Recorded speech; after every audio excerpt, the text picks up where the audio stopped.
podcast at KCAAradio.com. KCAA.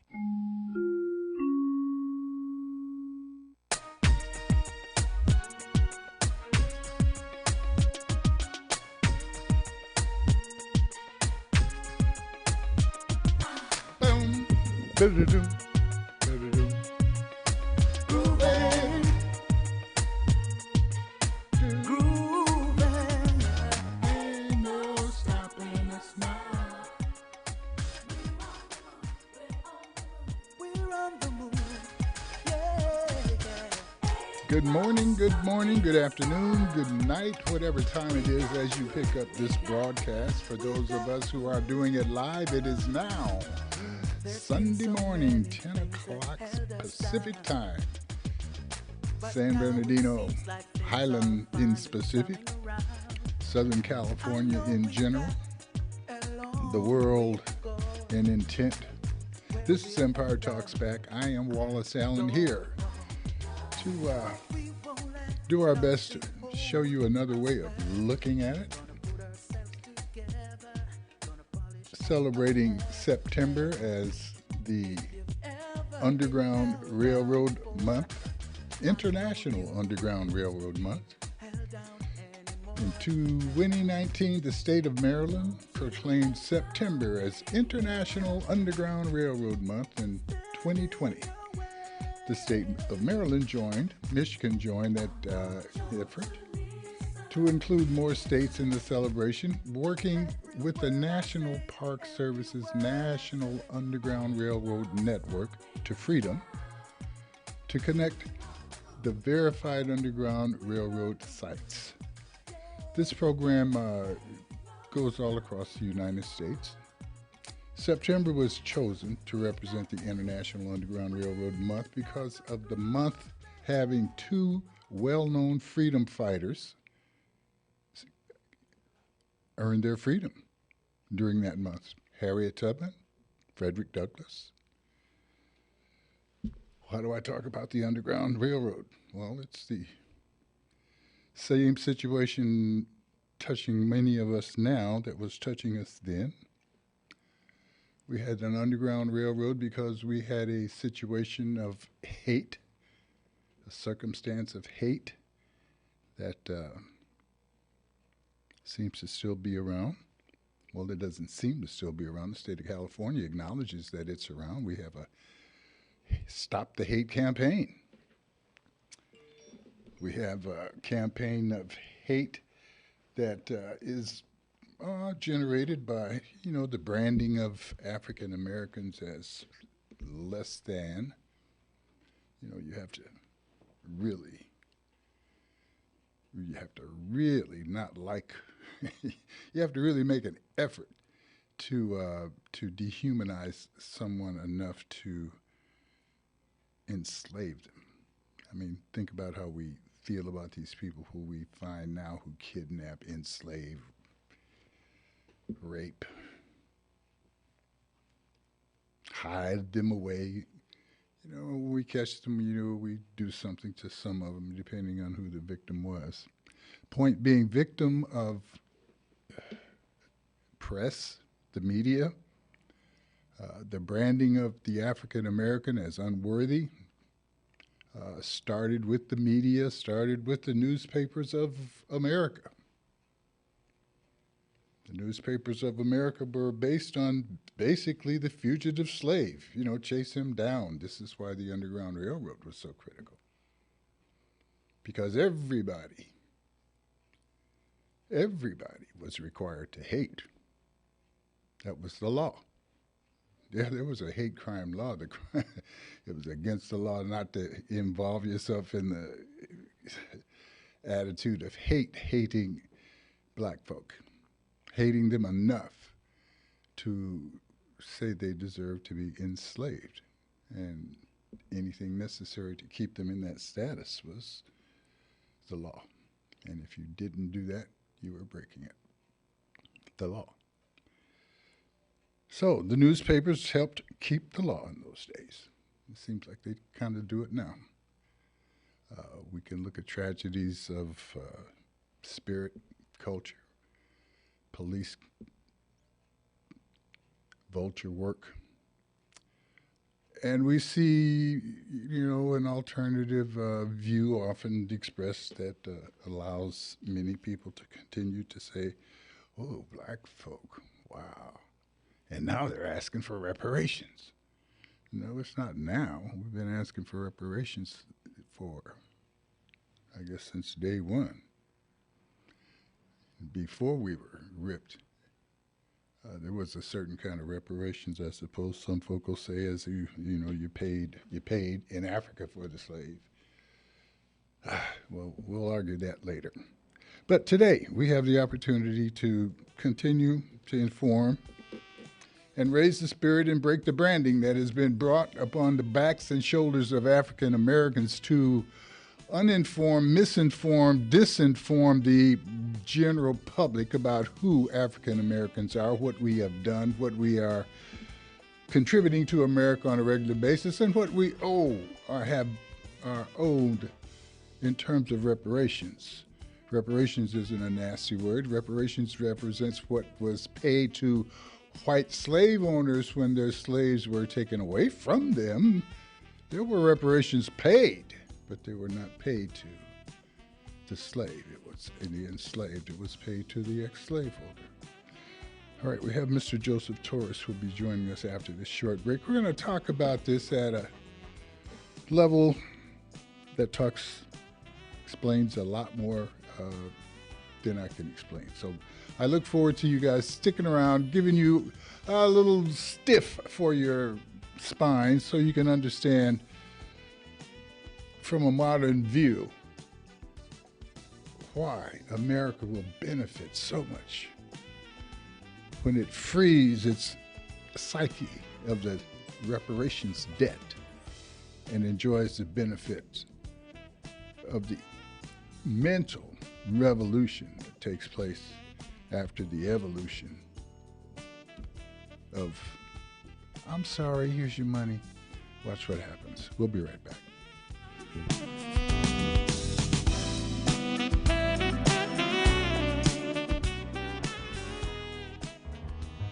Publish your legal notice in West Side Story newspaper. For the best service and the best rates, call 909-384-8131. Publishing legal notices in the city and county of San Bernardino since 1990. West Side Story provides friendly expert service. Call 909-384-8131 to benefit from budget-friendly rates. Whether a fictitious business name, a name change, a divorce summons, or any other legal or public notice, call West Side Story newspaper 909-384-8131. 909-384-8131. That's 909-384-8131.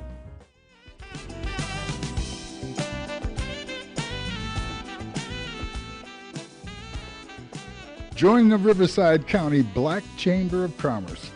Enjoy the many benefits of membership designed to support and accelerate your business. Make valuable contact with other professionals, expanding your resources and customers. Update your learning experience via the Chamber's low and no-cost seminars and workshops.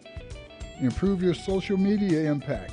The Chamber is dedicated to supporting your unique business needs. Take your first step to the next level. Call Riverside County Black Chamber of Commerce and join 951-823-0175.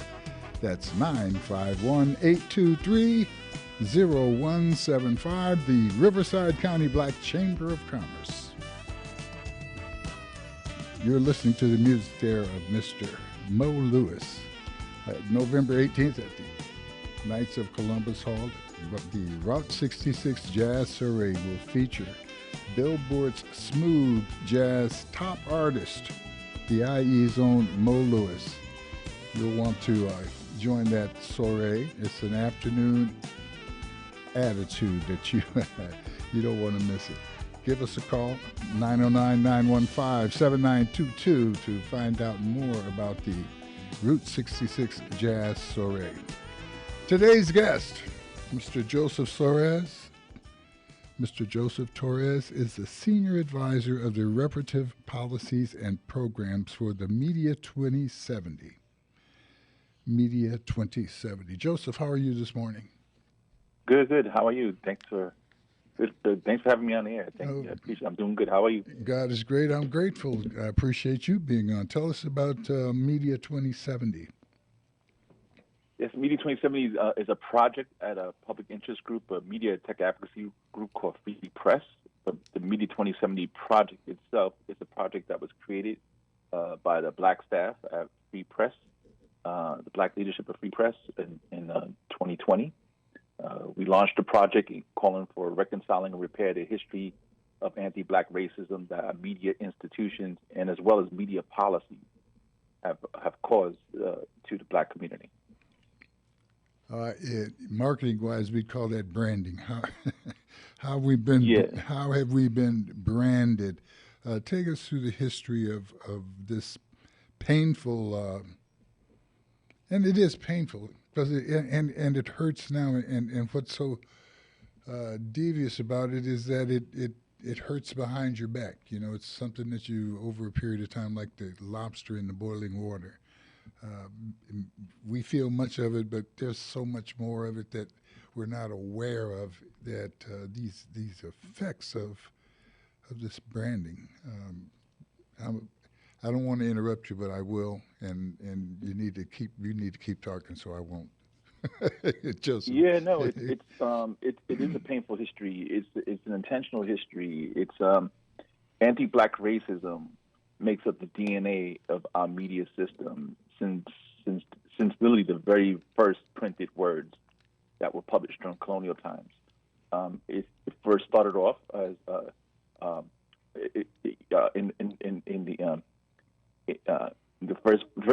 very first continuous newspaper in our country was a newspaper called the Boston Newsletter. And in 1706, for example, they talked about how Black people were addicted to stealing and lying. Right? They published the first, we know the first ads for enslaved Africans, for enslaved Black people, in the very beginning. Was it ads? Go ahead. These ads were critically important for the economy of newspapers in the early days because they were lucrative, and often the publisher was also the printer of the newspaper, and the printer of the newspaper would act as the go-between between the buyer and the seller. So these are narratives that are populating anti-Black narratives that are populating the early colonial newspapers that started with enslavement that started with the newspaper ads as well for the enslavement of Black folks, and the printer walked in the publisher acting as the agent between the buyer and the seller. So you think about that, and you think about the anti-Black narratives that continue today.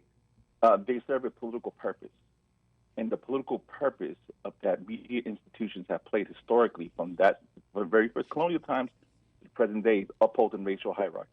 So let's pause there for a minute. So we are tying our economics into our media coverage because we are using advertising as a means of paying for it, which we do now.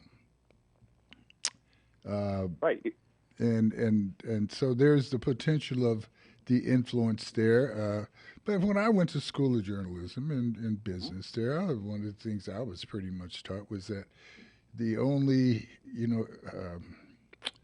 discord that you may want to have in your organization as a publishing there would be that between your copy editor and your advertising director.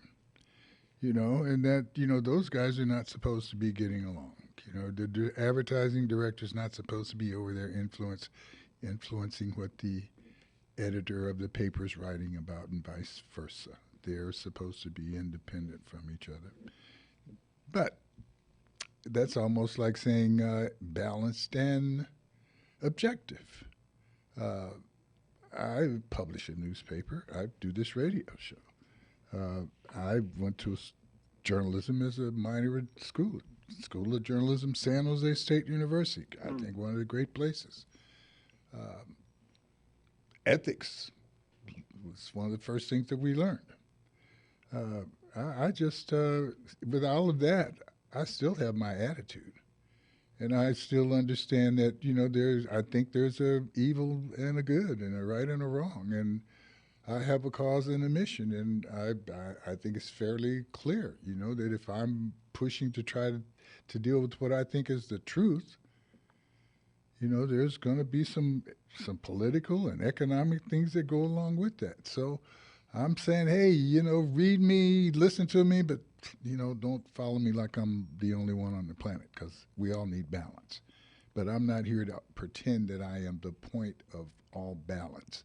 I have a mission. I have a goal. The truth as I see it, one of the first things is we can't have full truth until we have, some kind of clarity on why white supremacy seems to be the rule of the planet, and we need to kind of straighten that out. Now that's my opinion. Our media institutions. If you think about any institutions, we talk about white supremacy, racial hierarchies in education, housing.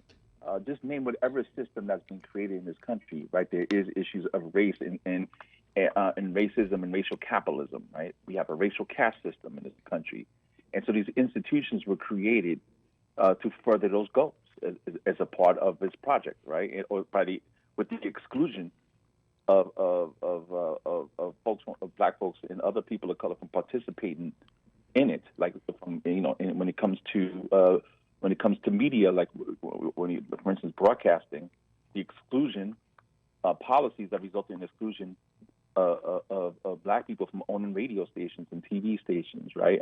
There was the Federal Commission was created just 50 years after the end of Reconstruction. Its first chairman of the FCC was the former Chief Justice of the Mississippi Supreme Court, right? Of course, there were going to be policies that allow for the participation and the opportunity for Black people to own broadcast stations, right? And then you have Southern broadcasters and other those broadcasters who are upholding this racial caste system in our country, and it affects programming. It affects the narrative of how our communities are covered. And so, but what's different about this institution, the media institution, than is the issues we're trying to fight over education or banking or housing. But often with media, as you're talking about with your college experience, there's a talk about like the media is supposed to be neutral and like just objective, and all these words that are just not true. There's nothing. The media owners have a perspective, and it's reflected in the coverage. This is why 50 years after integrating our newsrooms in a mass way, following the civil rights movement, the struggle still continues to ensure our voices are authentically heard in these newspapers, even though we have a lot of brilliant journalists who work in these institutions, but still their voices are struggle to be heard, and these institutions still don't have enough folks from our communities to working at them. So these are political actors, newspapers and the owners of these papers. I'll give you one example. Joseph, we're going to take a short break. Sure. And we come back. Let's come back to that example of what's that going to be an example of? These apologies in recent years by newspapers. Oh yeah. Yeah. And as we look at this, folks, I'd like for solutions. We came up with a word a long time ago called solutionary. We are a solutionary institution here at the Think Factory, and just as the media has participated and created a strong brand of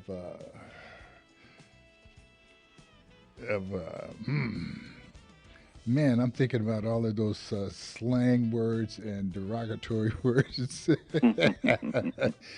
Pick one and put it in place there. Use the one that you hate the most or love the most and put it right there. But the media has created that. The reason my dad wouldn't let me watch Amos and Andy and Willie Best on TV, he took the tubes to work with him. He pulled the plug. He didn't even take a chance on me obeying. He took the tube. We'll be right back.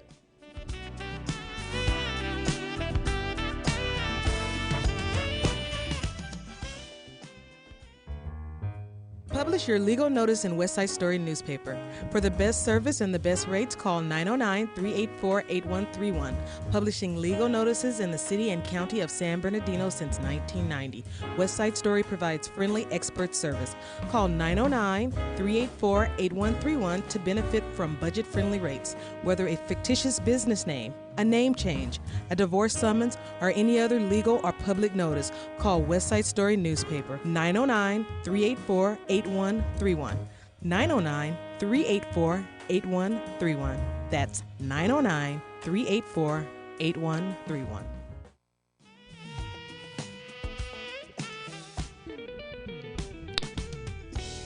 You know, I know we're trying to feed your mind here, but you're probably going to be hungry if you're not hungry already. It's lunchtime and game time and all of that stuff coming up. But Rock's Louisiana Fried Chicken and Seafood. That's my man. He's right there on Foothill Boulevard, better known as Route 66 in Fontana. Right there on Foothill and Sierra. Yeah, you'll want to get by and see Rock's Louisiana Fried Chicken and Seafood. That restaurant specializes in seafood and southern cooking. If you're in the mood for seafood, their most popular option includes crab cakes, fresh fish, oysters, shrimp, the po' boy sandwiches, and if you want to savor some delicious southern food, the menu features a variety of flavorful favorites offering jambalaya, slow-cooked gumbo with rice, and a hearty oxtail dish with rice and gravy. Ooh, my Lord. They also feature crispy fried chicken, greens, mac and cheese, and more. Plus, there's banana pudding and other desserts available if you want to top off your meal with something sweet. Rock's Louisiana Fried Chicken and Seafood. Give them a call, 909-275-3360. That's Rock's Louisiana Fried Chicken and Seafood, 909-275-3360. Get directions. Tell them you heard it on Empire Talks Back. You might get a chicken wing, a free one, or something like that. I don't know. We'll work it out. Yeah, we'll call it part of our reparation package. This is Empire Talks Back. I'm Wallace Allen. Today's guest, Mr. Joseph Torres, is a senior advisor of reparative policies and programs for the Media 2070 project. We are discussing the branding of the African American, the branding of the, use any of those, you know, that term, you know, that ugliness, it's not a guy that you want to have knock on your door in the night and say, you know, could I come in and have something to eat, or just could I sleep on your porch? You don't want to, not the guy that they describe. You know, listen, not even black folk want that guy coming around. Matter of fact, that brainwashing is so strong. Whew. Man, you have family members. Hey, you can't come around because I know about you. I read about it in the paper. I heard about you. The depiction of black folk by media has been organized and accepted. And as we look at it as such a terrible thing, I can also look at it as, wow, this is so easy to fix. You know, it's so easy to fix if everybody really wanted to fix it. And how could we justify fixing it? Look at the economy, how the economy changes when hate becomes something in the rearview mirror, and hope and progress becomes tomorrow. Oh man, when people have food on the table and a little jingle in their pocket, you know, they don't have too much time for hate, because it seems like maybe the Brinks truck fell up the block there and there's a lot of money laying around. If I go get on my job, I can deal with that instead of worrying about. So how do we, Joseph, how do we, after we look at the painful thing that the media has infected the society with, we still see the power of the media. How can the media flip this thing around and be responsible and at the same time not sacrifice money, maybe end up sharing some political power? But if economics was the beginning, it's the idea of, well, I'm losing money if you stop using coal. Wait a minute, take that money that you made on coal and go put together something called maybe wave energy. I hear they're able to pull electricity out of the atmosphere now. These guys have all the money to develop new stuff. Why are they so selfish and scared about doing that? My point again is that the problem is also the solution if we can figure out how to best use it. You guys have been working on that. What does your program predict? What does your program suggest? What do we do to make it better? Well, we call Media 2070 because the goal is, can we imagine a new media system where there's where anti-black narratives, the construction of anti-black narratives are deconstructed, right? No longer that our media system our media system and institutions have repaired the harm that they've done with anti-black narratives that serve a political goal, an economic goal as well, and so it's going to take a whole host of things, right? It's going to take because a part of repair is not just about the financial repair, right? That it is also ensuring that the harm that was caused no longer continues. And so I'm sorry, but we haven't pointed out something that's really, really, really, really relevant, and that's my fault. And that's why all of this is so important, how we know that the branding has been so effective, how we know that the branding has indeed kept black folks properly on the correct shelf of the minds of supremacist projecting people who are brainwashing the rest of society through media. We just had a poll, as we discussed reparations in the past, in the painful past, the reality that history books shows, the reality that is able to be seen in the genetic change that black folk have had absorbed and created to function in America. And we have this poll about reparations, and the Berkeley poll points out that most white people don't think that reparations is necessary or a good idea. Could you talk about that? Yeah, no. I mean, we have all these narratives in our popular culture, right? In that's the dominant culture, let's say, right? That creative of like the myth of black inferiority, right?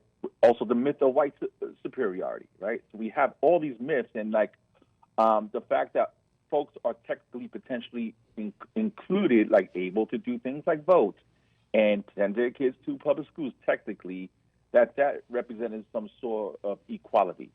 And it's the ability to vote and the ability to participate somewhat in society doesn't mean equality or equity has been achieved.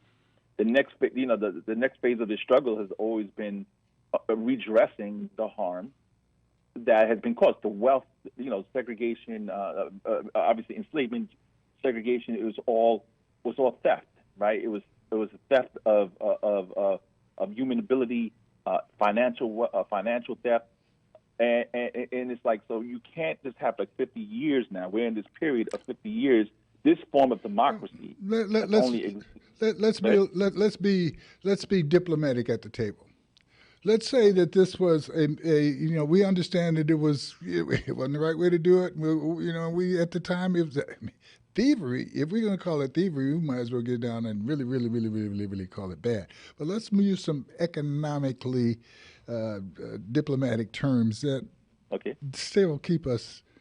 Okay, so there was a trade-off. There was an advancement of capital into the project, and with the promise, not written promise, but an economic and expected promise for payment later.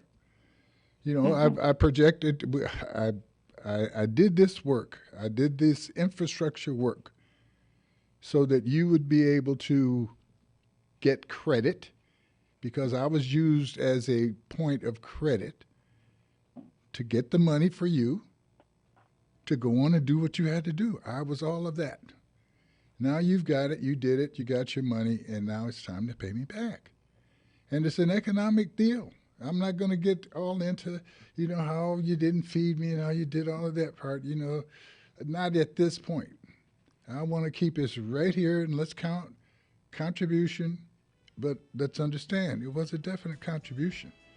It, if I confuse your morality with your economic debt, now we've got something to argue about. But if I just talk to you about the facts of your debt, our argument now becomes a negotiation. Mm-hmm. And that's it's true, but I'll say when it comes to the narratives that are created, we're talking about the media and stuff, there is morality on the other side. Oh, that's the only thing. That's the only thing that'll make it work. You see, if the media, that's the media's job. It's the media. It's like old folks going to heaven. You have to go back and look at what you did wrong, and you confess yourself and forgive yourself, and heaven still works for you. But if you carry those burdens to your death, and you just, double down on, no, killing them and eating their babies was okay. No. That's. But if you forgive and no, that wasn't okay. I was wrong to do that. And if there's any forgiveness available, let me move toward doing that. But the media is in a position to, as you say, I think, create these jobs, these positions, and these attitudes. But I'm going to shut up right after this break. And we're going to get us a good, strong lecture from Mr. Joseph Torres.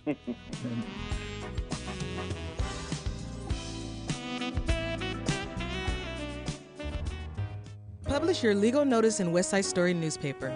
For the best service and the best rates, call 909-384-8131. Publishing legal notices in the city and county of San Bernardino since 1990. West Side Story provides friendly expert service. Call 909-384-8131 to benefit from budget-friendly rates. Whether a fictitious business name, a name change, a divorce summons, or any other legal or public notice, call West Side Story newspaper 909-384-8131. 909-384-8131. That's 909-384-8131. Save the date. November 18th at the Knights of Columbus Hall on Route 66, Cajon Boulevard at Western Avenue in San Bernardino. The Route 66 Jazz Soiree, featuring Billboard's #1 smooth jazz artist, Mr. Mo Lewis. Your nonprofit organization, you want to sell some tickets, make a little money?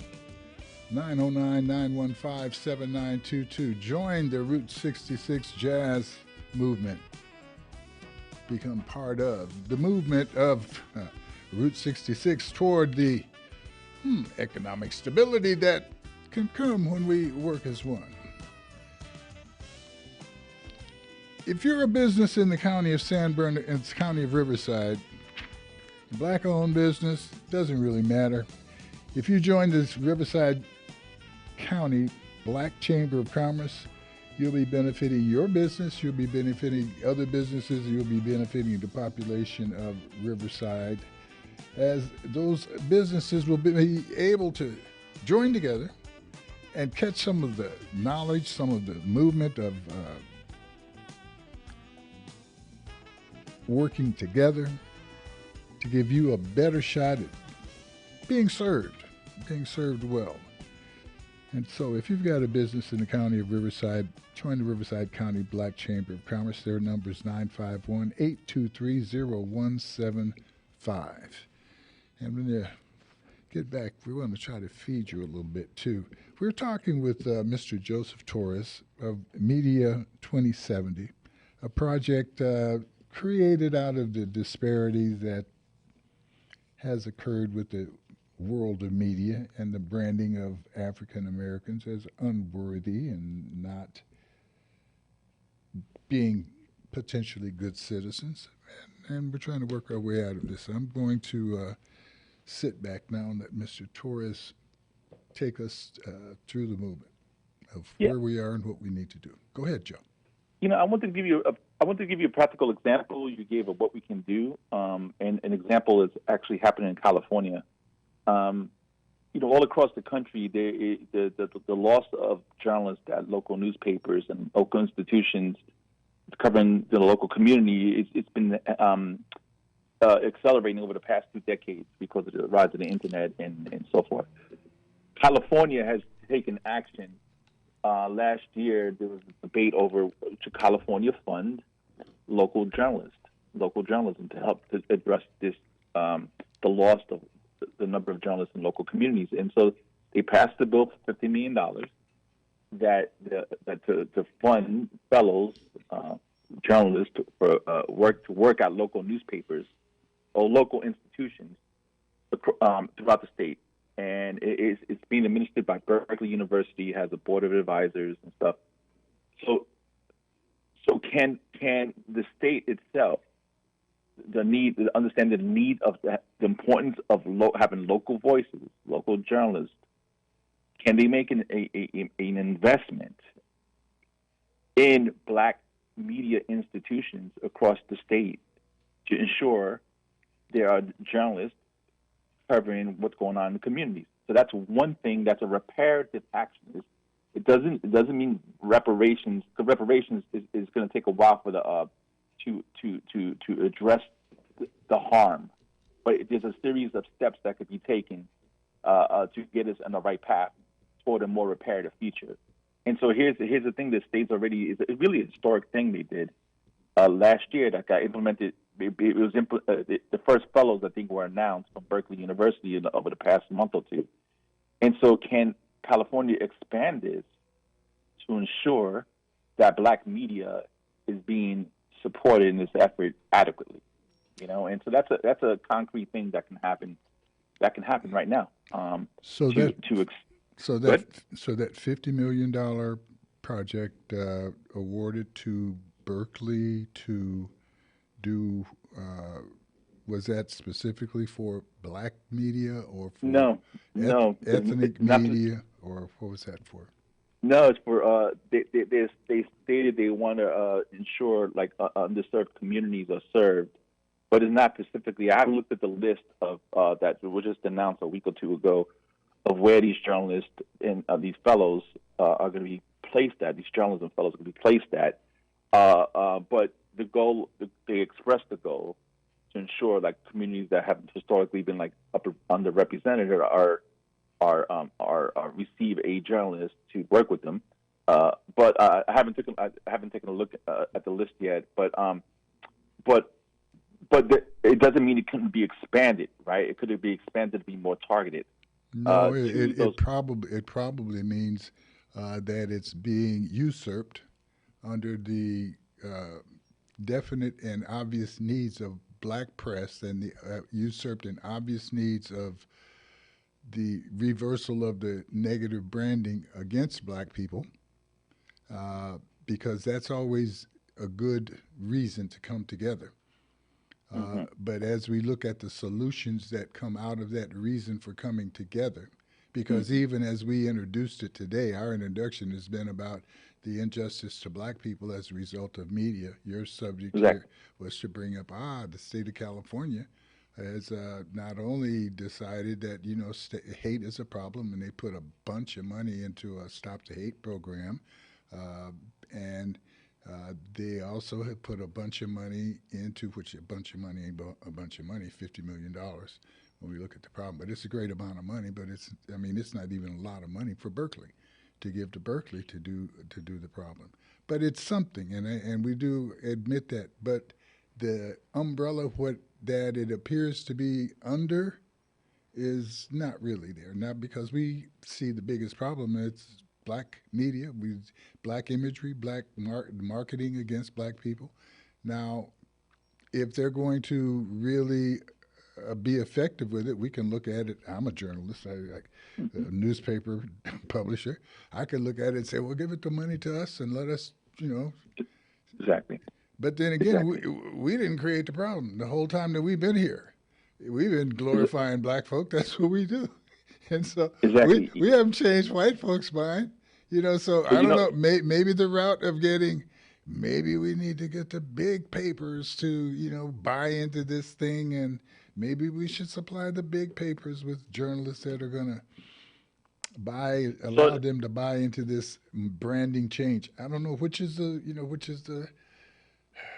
real solution, but I'm going Well, I mean, we live in, people like to use the word multiracial democracy, that the struggles for multiracial democracy. And so if we are living at a time where in less than, California has already realized this. So let's talk about California. California is a so-called minority-majority state, right?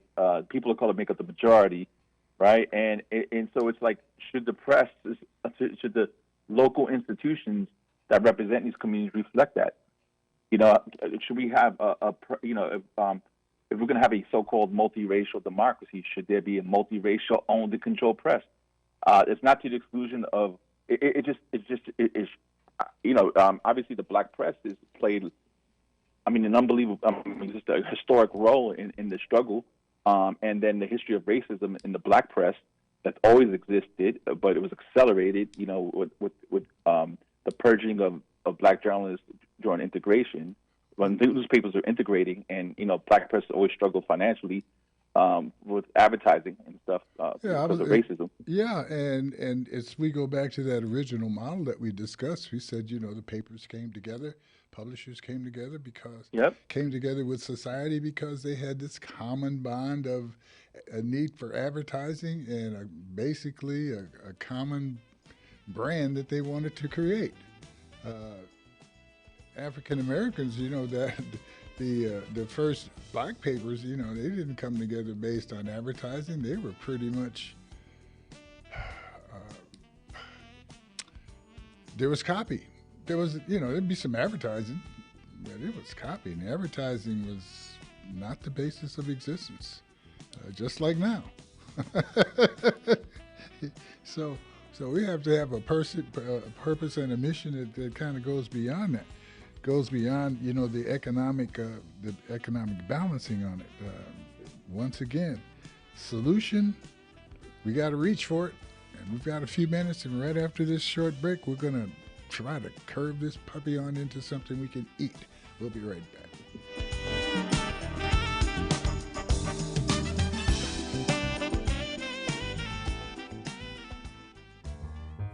Publish your legal notice in West Side Story newspaper. For the best service and the best rates, call 909-384-8131. Publishing legal notices in the city and county of San Bernardino since 1990. West Side Story provides friendly expert service. Call 909-384-8131 to benefit from budget-friendly rates. Whether a fictitious business name, a name change, a divorce summons, or any other legal or public notice, call West Side Story newspaper 909-384-8131. 909-384-8131. That's 909-384-8131. Getting ready for the game? Better call Rock's Louisiana Fried Chicken and Seafood Restaurant. They specialize in seafood and southern cooking. And if you're in the mood for seafood, their most popular options include crab cakes, fresh fish, oysters, shrimp, and po' boy sandwiches. And if you savor some delicious southern food, the menu includes a variety of flavorful favorites. Jambalaya, slow-cooked gumbo over rice, a healthy oxtail dish with rice and gravy, healthy and hearty. They also feature crispy fried chicken, greens, mac and cheese, more.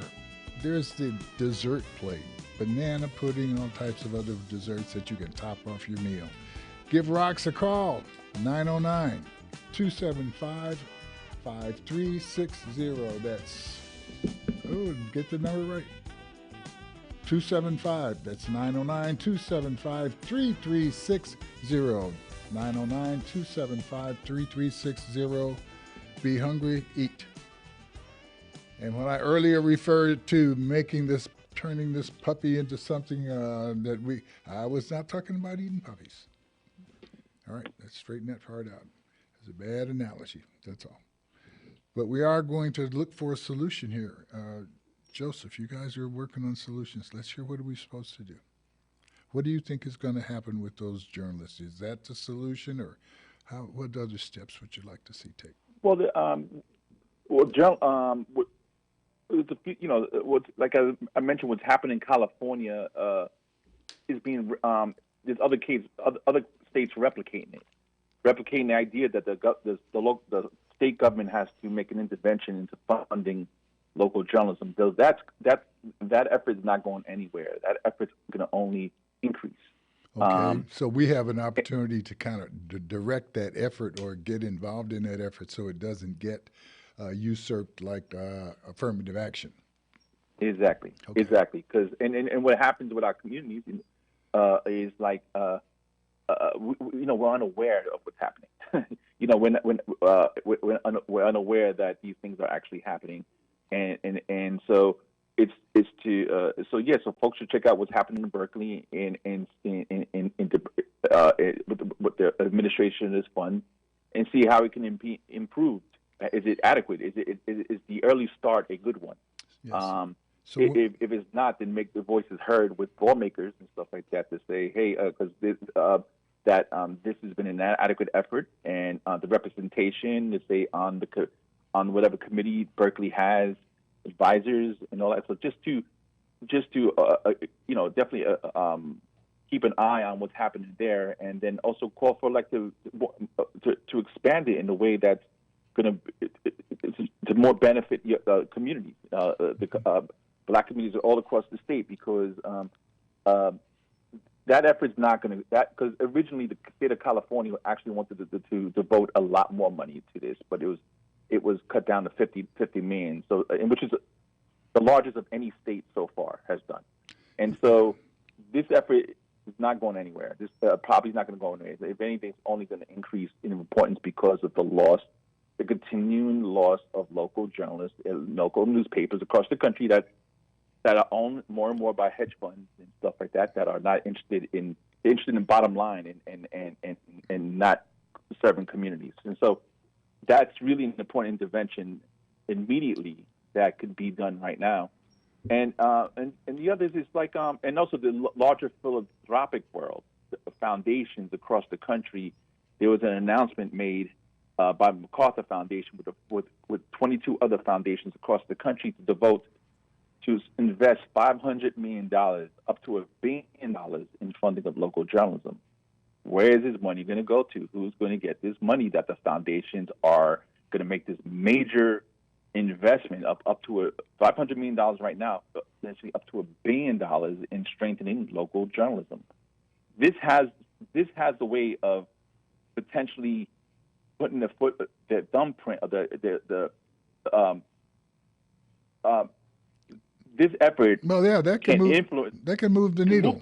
It can move the needle. Yeah, and it can influence other federal policies or state policies of who should get help then.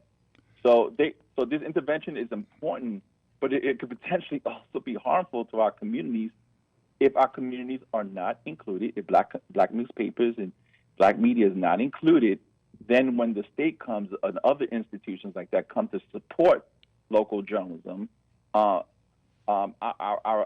community outlets are going to be left out. So these kind of efforts are going on right now, and not enough people are aware of them. And they're important because they're setting up the future.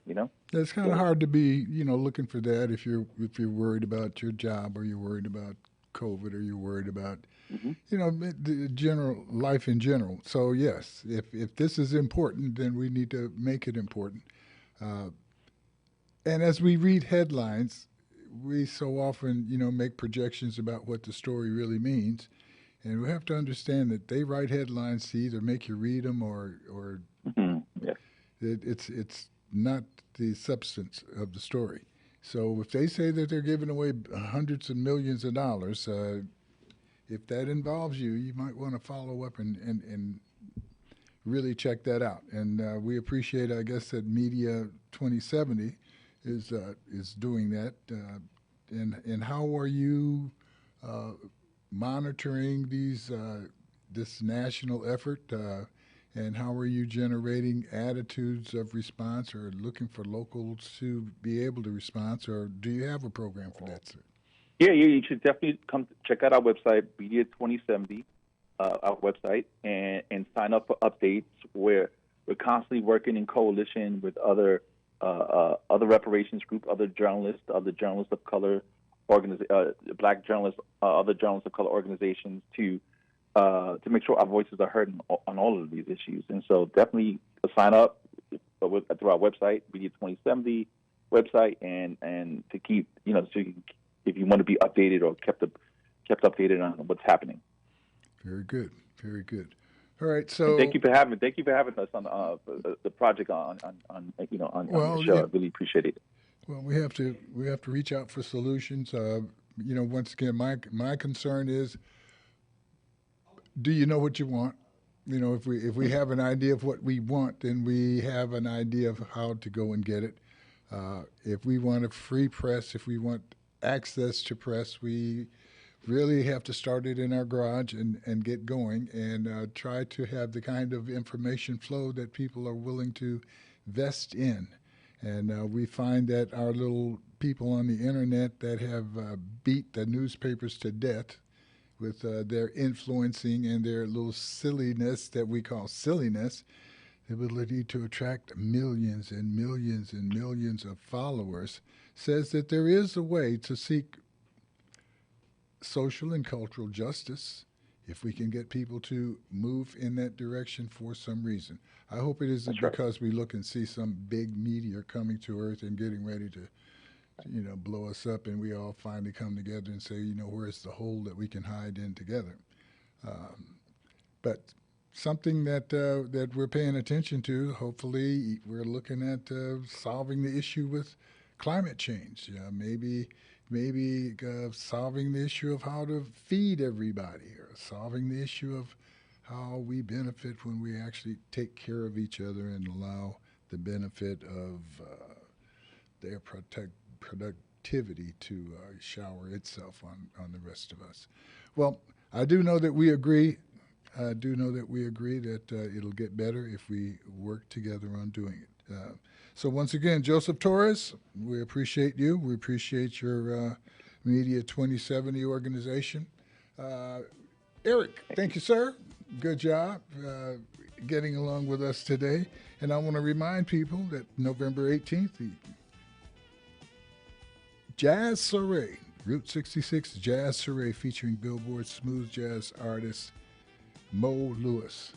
Give us a call if your organization would like to be involved in selling some tickets to a great show. Give us a call, 909-915-7922. We'll be looking to see you guys next week under two circumstances. One, if the good Lord's willing. Two, if the creek don't rise. See you then.